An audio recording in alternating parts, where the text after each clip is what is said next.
Welcome to memoQ Talks, where we talk to industry leaders about their experiences, lessons learned, and what works best across all areas of localization. Now here's your host. Hello everyone, and welcome to this newest episode of memoQ Talks. Today my guest is Ashley Casovan. I hope I pronounced your name correctly. That's the one thing I forgot to ask before we came here. She's managing director of the AI Governance Center of IAPP. That's a nonprofit in North America. Ashley is based in Montreal, Canada, and that's my personal experience that she's one of the most consumer experts on AI governance, one of the most current topics of this day. So, Ashley, we are honored to have you on our podcast, and I can safely say that you work in one of the most important fields of one can think of today, AI governance. And I have countless questions about it, so much so that I have to exercise restraint just to keep the time. That said, I always prefer to introduce my guests to the audience first. And I keep looking at people's LinkedIn profiles, other profiles. And your profile tells me you are the consummate public servant with a very diverse background, which is something that is very much to my liking. You started off learning political science and psychology, at least that's what your profile says, and then went on to get trained on IT and enterprise IT architecture, which is something that similar to the past some members of my family went on, so that even feels familiar. But from roughly 2018, your interest turned towards artificial intelligence and the responsible use of artificial intelligence, to the extent that today you are one of the most renowned experts in AI governance. So please, it's not even my place to talk about you. Please tell a bit about yourself. And you can imagine I'm most interested in hearing about the turn to AI, the point in your life that sparked your interest in AI. Yeah, no, thank you so much. And it's a real pleasure to be here and have this conversation with you. And really thanks for the kind introduction. Yes, my profile, I guess, was accurate. So I don't need to repeat any of those pieces, but maybe just augment some of the rationale and how I got to here, and how that led me into then working on AI governance with IAPP. So as you mentioned, I was in the public service. I actually was at municipal government prior to joining the federal government. And prior to that, I was involved more in the political side. So I had the opportunity to be exposed to campaigns in 2008, which was a very fascinating year. I had the opportunity to work in the US on Obama's campaign. And that was a really interesting time where, and especially juxtaposed with what was happening in Canadian campaigns at the time, where there was a lot of collection of data. And that I think I had firsthand experience really seeing the power of data being used for predictions. So a lot of what we were seeing then was able to then predict outcomes that were real. And that was not the case where we were not collecting that data in Canadian campaigns at the time. So I think that having done that, come out of right out of my undergraduate studies, I think that it was a really impressionable time, but also made me think about how I had always been really interested in the work that government does, and the work of the kind of the machinery of government. And, but then having that experience with having these data-driven predictions, I really had applied that lens to then interest in the public service. So I worked in municipal government, as I mentioned, got involved in open data work because at first it was just about not even making those predictions. It was just collecting the data and making sure that it was exposed in a way that both the government and then the public could use it, recognizing that data as an asset for the public. And then I moved to the federal government to do the same thing, working on open government work.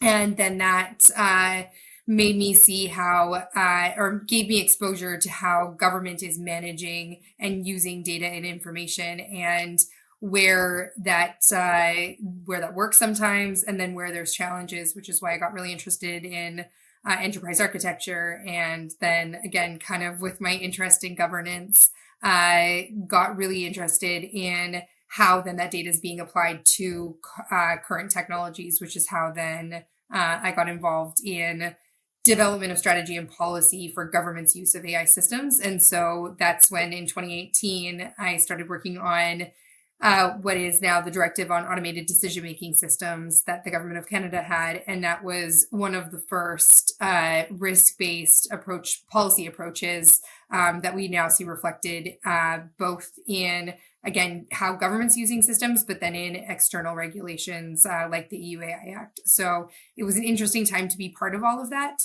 And then since then, I've been working both in government and then in various different nonprofit sector roles to be able to unpack how do you support those tools primarily through standards. And so whether that's the standards of the technology, which is what I was doing previously, or the standards for people, what kind of qualifications do people need to be able to manage those systems effectively? That's what I've been really, really interested in from a governance perspective. Thank you very much. Just to help out a bit our viewers who are outside North America, when you mentioned federal government, it's the federal government of Canada, right? Correct. Yes. Apologies. Yes, the government of Canada. No, don't apologize. It's just like when I was interviewing the Director General of Translation for the European Commission, I asked him specifically to talk to people outside Europe, and this is something that I also want to emphasize, that people from all over the world are watching this, because it's not for memoQ customers or not restricted to memoQ customers. This is supposed to be listened to by the entirety of the localization industry, and also people who use the services of localization industry. And it's really important that they get a proper understanding of these topics. So I want to press on, and I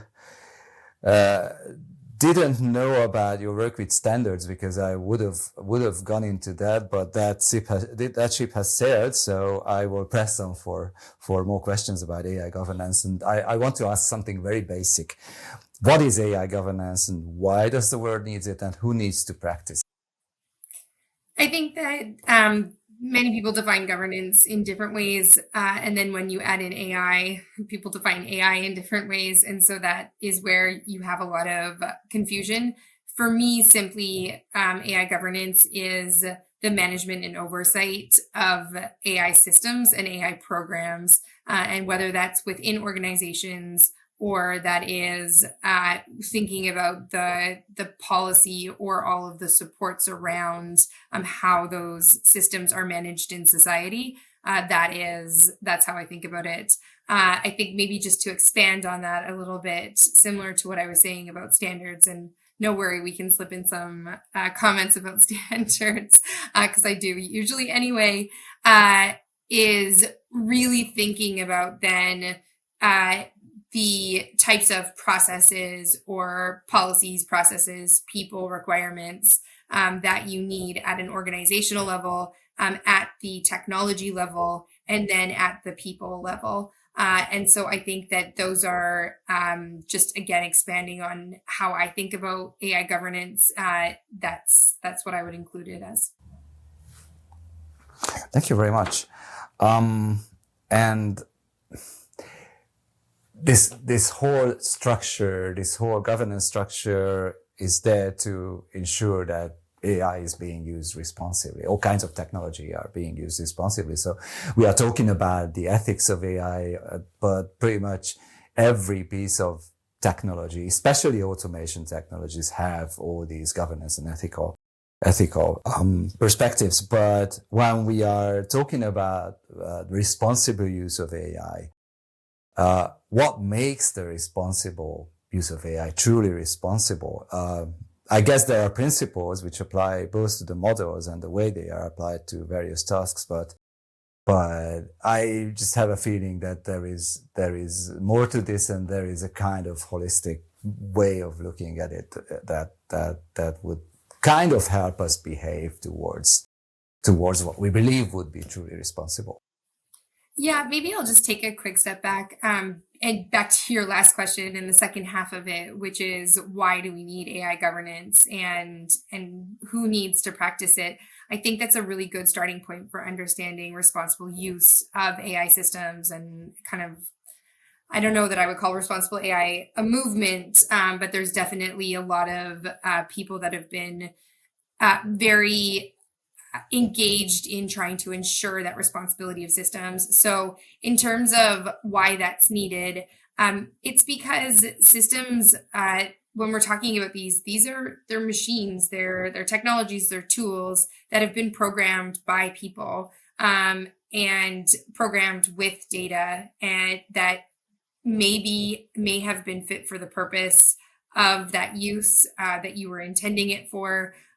Or maybe that data was collected for a very different reason, and now it's being used in a machine where you don't really understand the functionings and how it works. And so I think that a lot of the principles, which I can get to in a moment, were really established because there was this understanding that there does need to be some governance and management of those systems, and that people need to be part of that process throughout the entire life cycle of designing, developing, and deploying an AI system.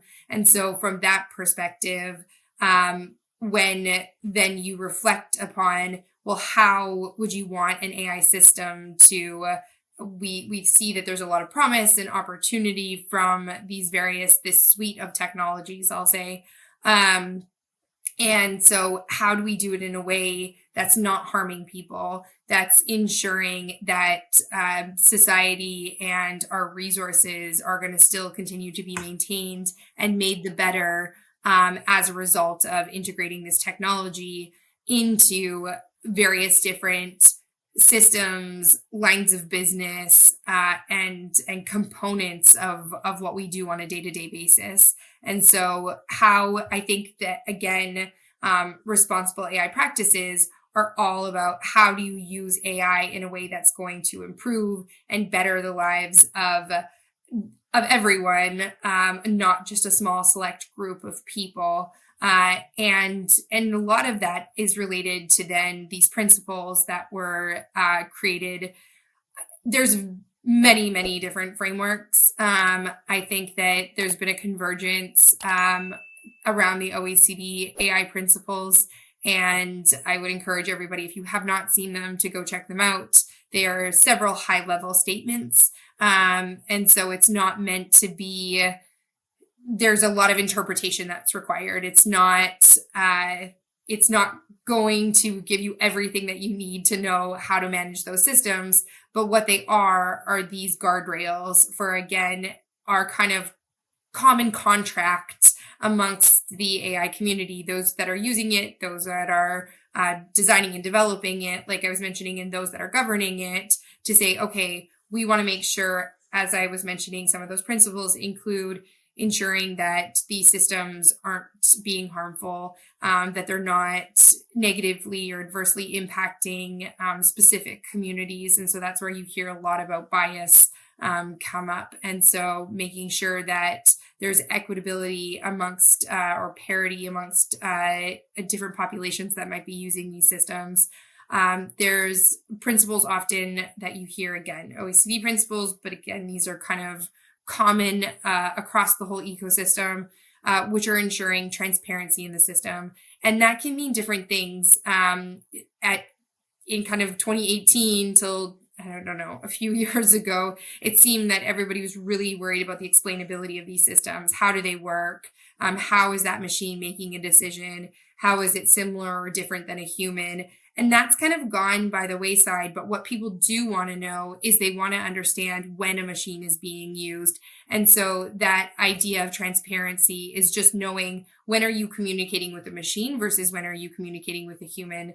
So again, without getting into all of these, I'm sure we'll talk about some more of them throughout the conversation. the idea really at the heart of it is to ensure what it says, that these systems are used in a responsible way. Some other words that have kind of come up through over the years have been ethical, but recognizing that not everybody's ethics might be the same, then that's where it shifted to kind of a more holistic, comprehensive word. And then we also have seen in recent years safe and trusty, and those are being used. I would say, again, sometimes to mean more about the safety of the system. Is it behaving in the way that it's intended to? Is it going to physically harm someone? And then trust is a big deal because there's a lot of surveys that show that there's public concern around how these AI systems are being used. Will it replace workforce? There's a lot of different drivers of where that lack of trust is coming from. And so a lot of what organizations are doing related to responsible AI is to try and embolden that trust in their customer base or the users of those systems. Interestingly enough, when you were talking about various requirements, and I agree fully that just talking about ethics is not enough. Being ethical doesn't say anything about how exactly you should behave, what the guidelines are that you need to behave according to. And interestingly enough, you mentioned that explainability was kind of a requirement or a concern until a few years ago. But if you look at, for instance, the EU AI Act, it still lists explainability, repeatability, and transparency as some of the requirements of the AI systems. And that my next question was about the biggest challenge that you see. And then I was going to go into an example, but seeing as the generative AI systems are probably the most the least explainable and most unpredictable computer systems I have ever seen. But there's a reason why they are like that. There can always be some inadvertent negative and positive consequences of them being used in a certain way. So looking at all that, what do you think is the biggest challenge in the way of achieving responsible use of AI, if we are returning to that term? Yeah, I like the term, so I'm happy to return to it anytime. I actually think there's two interesting camps forming right now around responsible AI, or at least around some of the concerns, and I think that both are very important. So the first one being the kind of more classical, traditional use of AI systems, and I think that this is primarily automated decision-making systems. And so whether this is a type of AI technology, and then maybe I'll just take a really quick step back and explain what I mean by this. So when we're talking about AI, it's not one monolithic thing. It is a suite of different types of technologies and tools. And so you can have very simple prediction systems, and then you can have deep learning. And that's why, even back to explainability, it's not,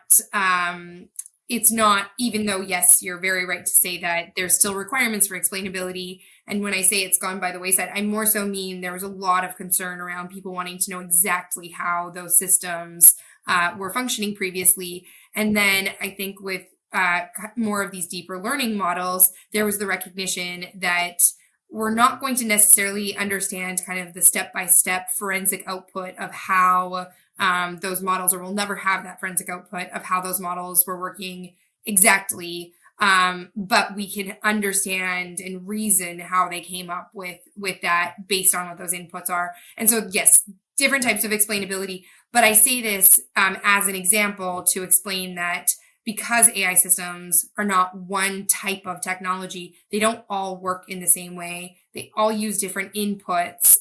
So various different data, as I was mentioning before, maybe data that was intended or collected for the use in that system, or maybe data that's historical and was collected at a time where this wasn't even an imagination of how a machine could use that. And so that has a lot of consequences for then what that output will be, whether or not it's accurate, whether or not the right correlations and therefore a prediction is being made. And so those are the types of things, and those are, I'll just stick with those classical models right now, that I think you have still those same problems that we have not overcome within our governance or policy frameworks, because those systems are being used in so many different contexts. And so you wanted to talk about standards. We don't yet have standards or policies in each of those different subject matter areas in order to understand, okay, this is what good looks like when making or when using this type of system in this type of context. And so I think that that's the biggest challenge, is that we're still lagging behind in terms of and I'd say policy in the broadest word. I'm not one to say that we need to have regulation over absolutely everything.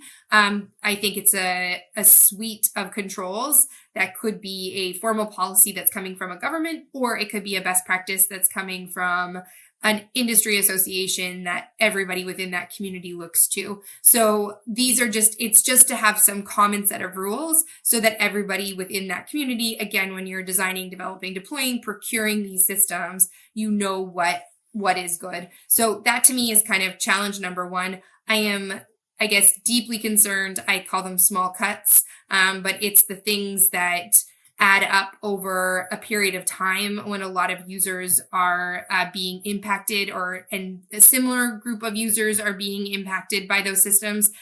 So for example, if AI systems are being used to automate loans and also help to predict insurance claims, and also to help predict health diagnosis and treatment, and all of these systems, because of that historical data or just the processes or lack of processes that are in place, are always impacting minority communities because there wasn't enough training data for them, etc. Then that's a problem, because even though they might be small things, like you got accidentally the wrong diagnosis the first time and you have to keep going back, that can impact other things. It can impact your credit score. That leads to more troubles. And so that's where I think that these are the small cuts that concern me in that first camp of classical models, if we don't have appropriate rules over them. And then the second one are the catastrophic risks that we're seeing from a lot of the generative AI companies that are talking about how close we are to potentially artificial general intelligence. And that's just, again, there's not even a definition for what that is or when we will surpass it.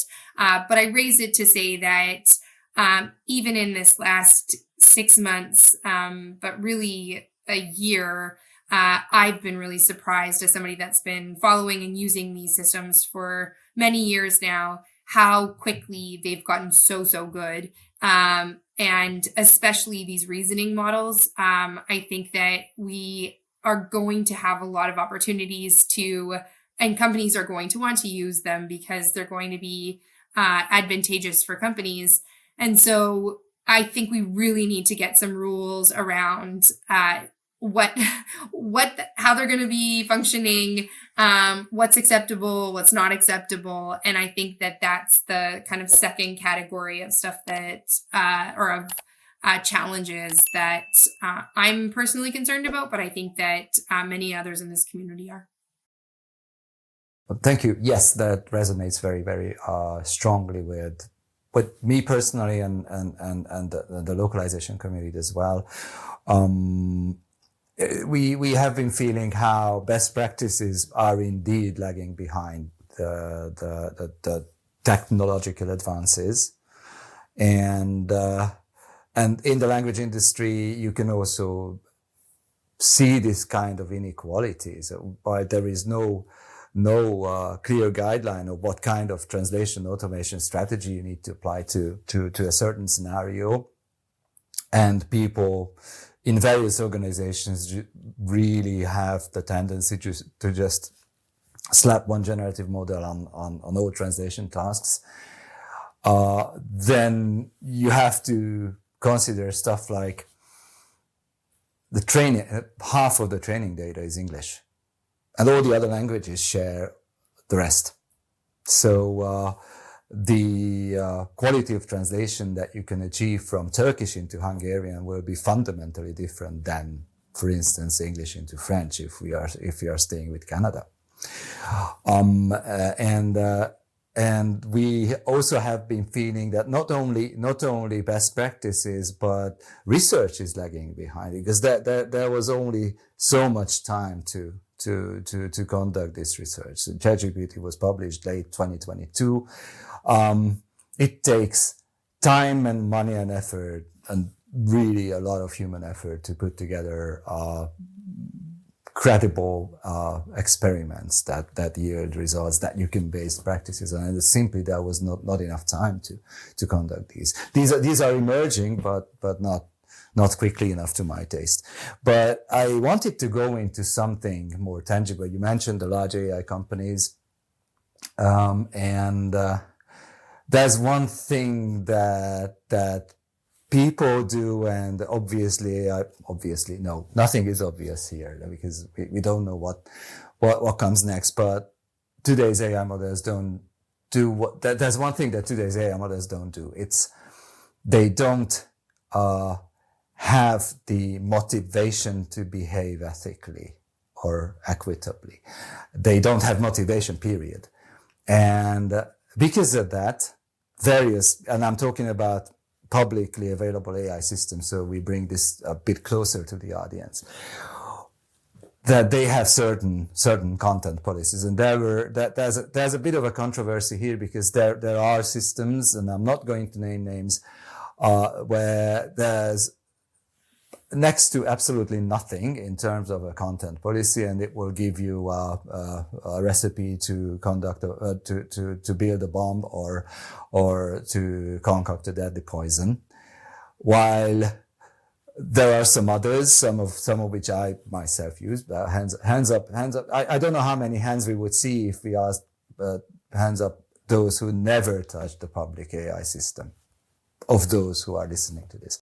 So there are others where there are so strong content policies that you cannot talk about illnesses, because it will refuse to answer, because it somehow interprets. So what would be, again, this is something where we see no prevailing best practice, because there's Wild West out there. If you look at the public AI systems, what would be a middle ground here? How would you handle this? Really, I would just want to bring that closer to the ground, so audience feels closer to this. Well, I think a couple of things here.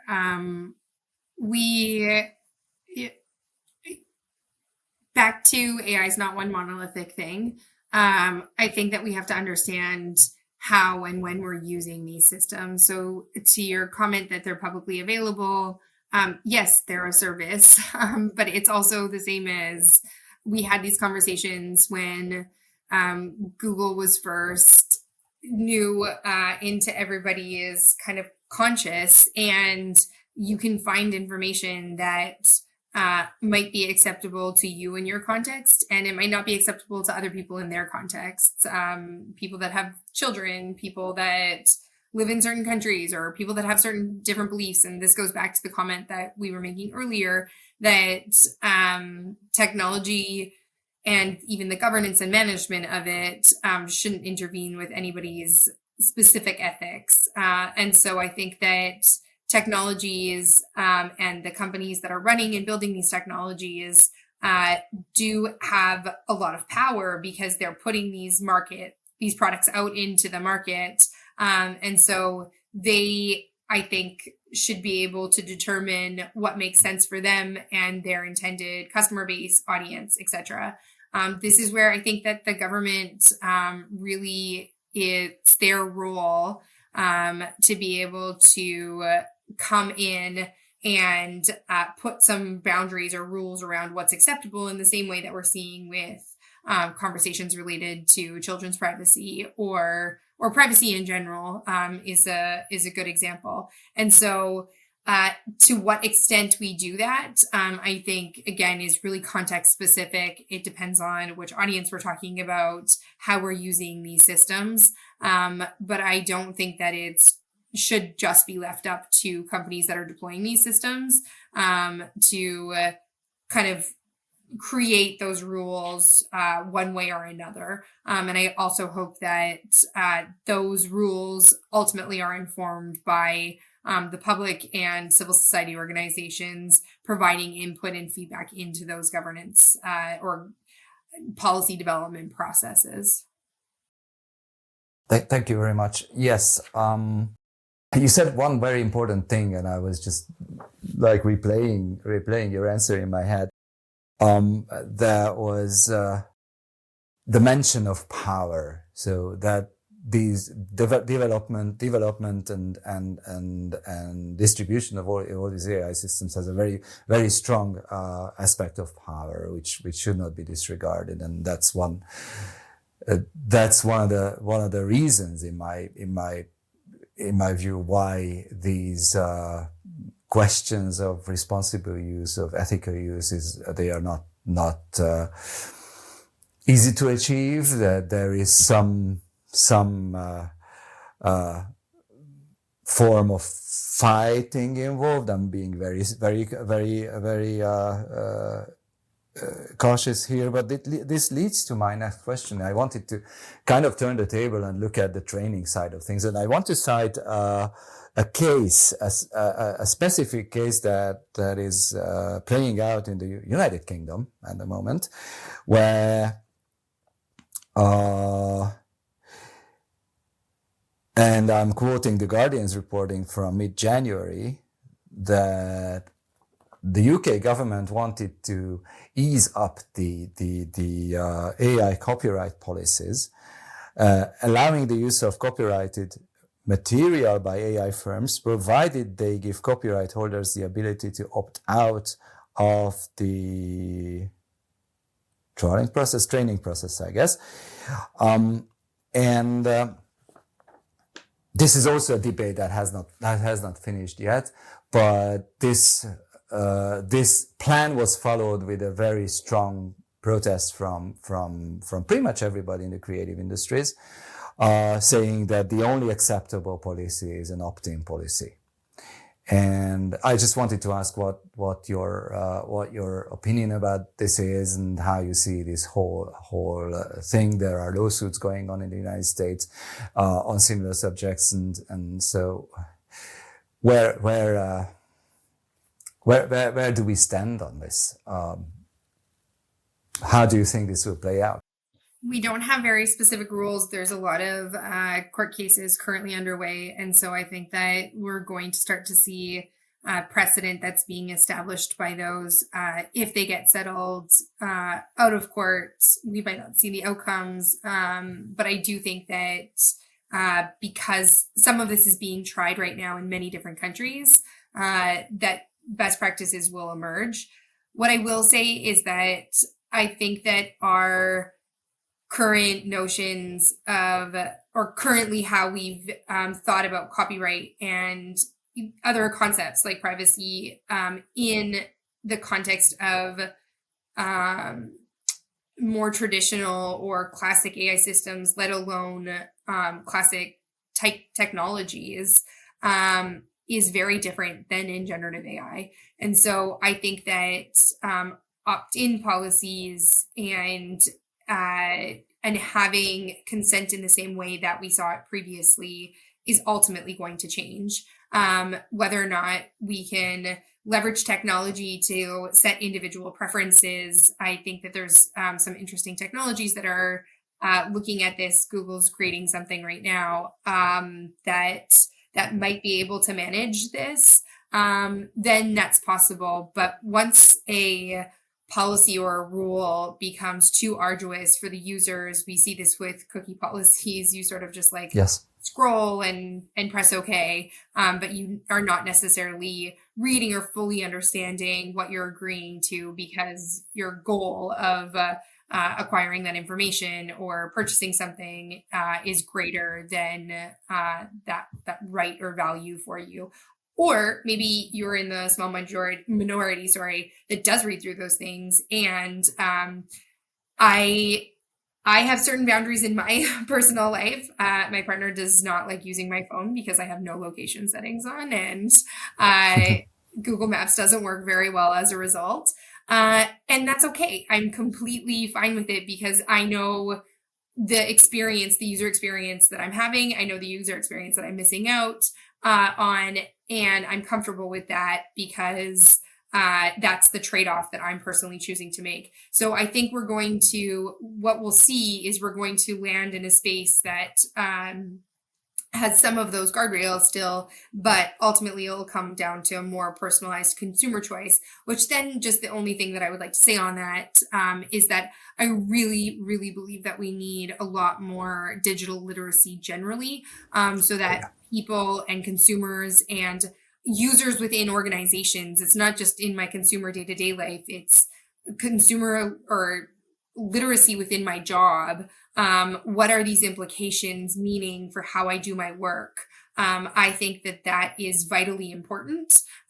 We are not, and that's why I go back to why I wanted to break down what governance means is when thinking about governance at the organizational level, that's you setting up your programs and your policies and thinking about what your organizational structure is going to be to manage all of that, manage all of these systems, even just what types of AI am I using? Your technology, we often think about some of these very specific rules, but I don't think it's always worked to apply very specific rules to technology systems and think that that's going to solve all problems because there's so many different contexts and so many different variations in the ways that they're being used that ultimately I think that people who are the end users of that in their personal or professional life, but especially in professional life, because that's then having downstream impacts on the other people that are going to be the outcome of you using that system, I think really need to have a certain degree of literacy. And I think that was the intention related to the AI literacy requirement in the EU AI Act. However, it's short and not spelt out super, super well. But I do think that that's, especially with these issues like copyright, will be almost, it's hard to see a world in which we're not making case-by-case decisions right now. And we have kind of blanket rules that are one size fits all, at least until we get into sector-specific legislation. No, I think you said one of the most important things that you had just said was digital literacy. So I think with all these things going on, education has an enormous task, pretty much everywhere, and interestingly enough, we parents give smartphones to kids at a point where school is not teaching them digital literacy. Whatever they pick up, and I've seen that in my own kids, whatever they pick up from the device. Basically, we were kind of trying to help, but ultimately education needs to play a vital part. I even have a tendency to think that even the primary to middle school mathematics curriculum should be changed in a way that it's easier for people to understand how these AI systems work, because I believe, I don't know how, and I went to engineering school and I never learned about teaching mathematics, but I believe, and still a belief, I have no hard evidence to support it, but it is possible to teach the principles in a simple way that a middle schooler would understand. But my main point is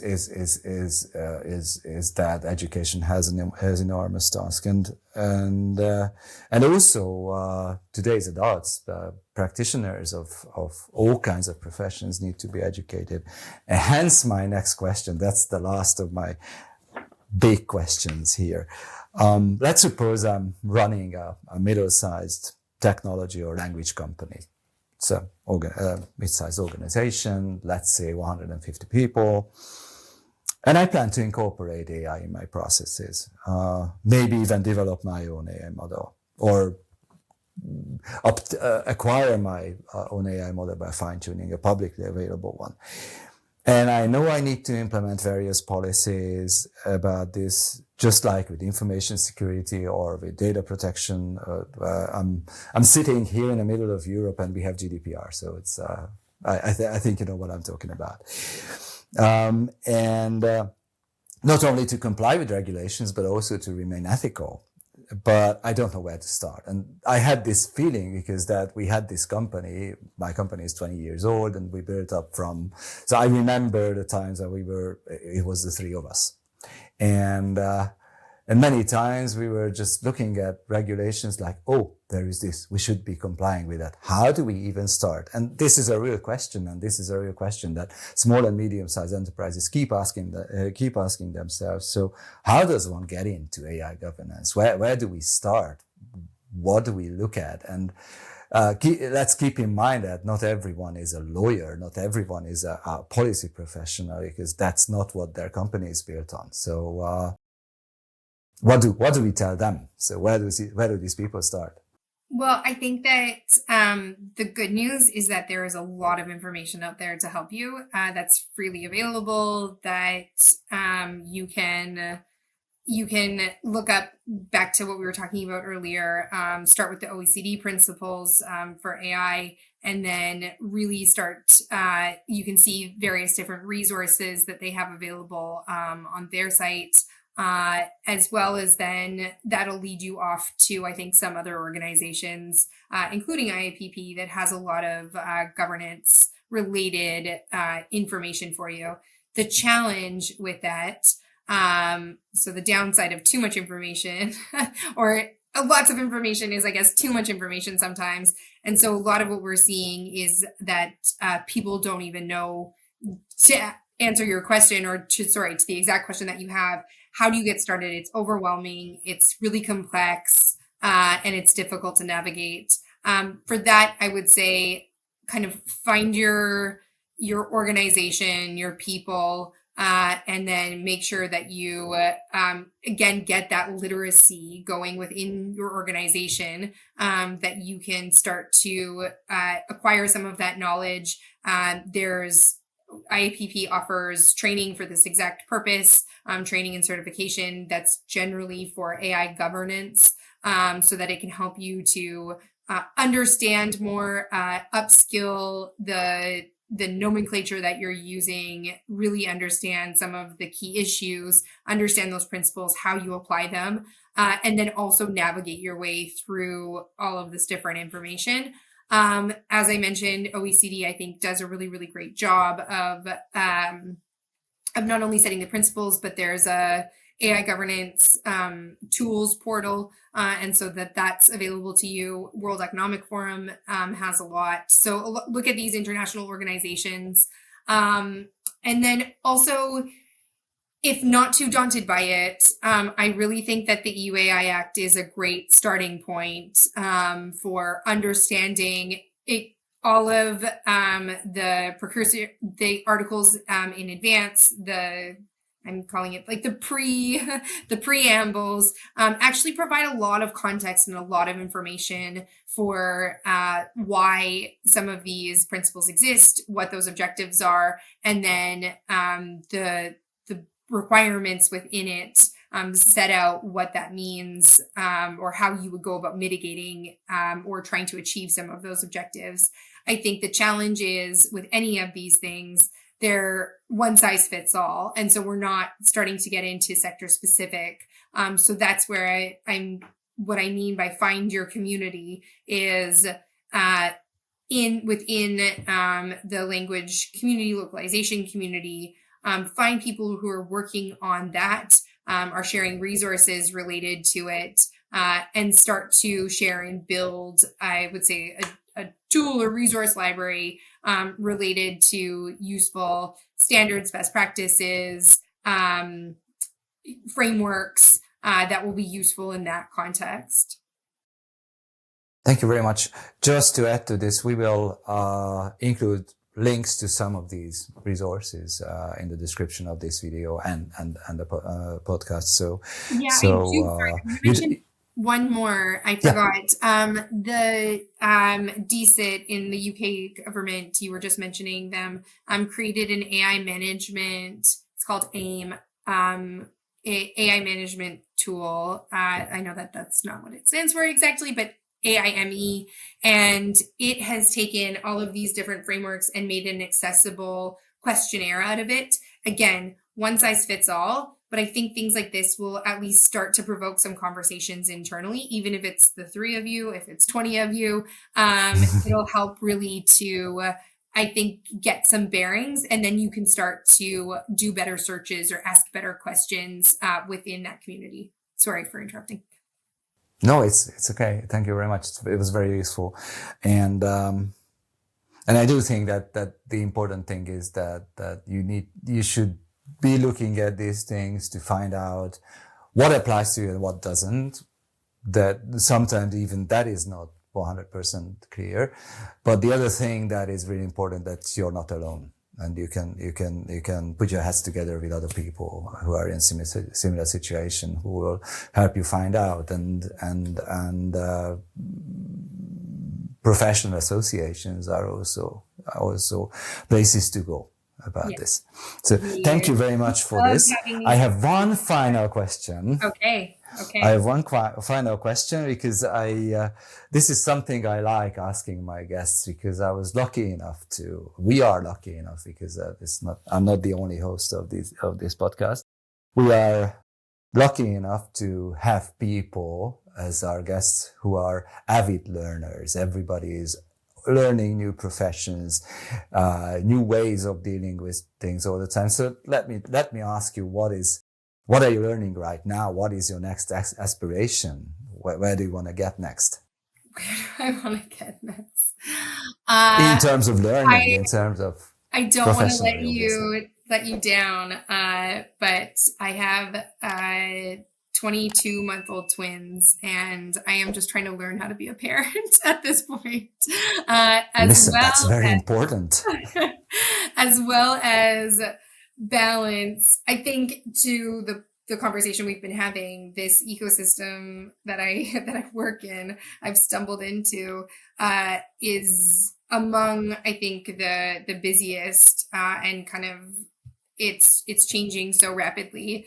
And so, honestly, it's a task on its own to figure out how to, keep 2 22-month-old babies alive, and also then balance being in this and thinking about what these implications will mean for them. And so I end up going down a lot of different searches that I don't think that I would have done in the past as a result of that. No, this is completely true, and what I say to this is never underestimate the importance of things that you learn through being a parent. I think its depths way more profound and way bigger than you would imagine. So yes, I think that qualifies as very intense learning. Keeping your kids alive, not necessarily for 22 months, but then for 18 more years or something like that. That's a task. So thank you very much, Ashley, and I wish you all the happiness as a parent, because it's one of the biggest challenges, but also one of the most rewarding things in life. And I think I just stated the obvious here. So and with that, I'd like to thank you for your time. So everyone, this was Ashley Casovan on the memoQ Talks podcast. And I'd like to thank our audience for watching this or listening to this. Don't forget to like and subscribe if you liked it. And remember that this podcast. This podcast is not only available on YouTube, but also on the major podcast forums, including Spotify and Apple podcasts. So with that, thank you for your attention. Ashley, thank you for your time again. And see you in the next episode. Thank you very much. Goodbye. Thank you for joining memoQ Talks, where we talked with industry leaders about their experiences and lessons learned to gain new insights about what works best across all areas of localization. Join us next time on memoQ Talks.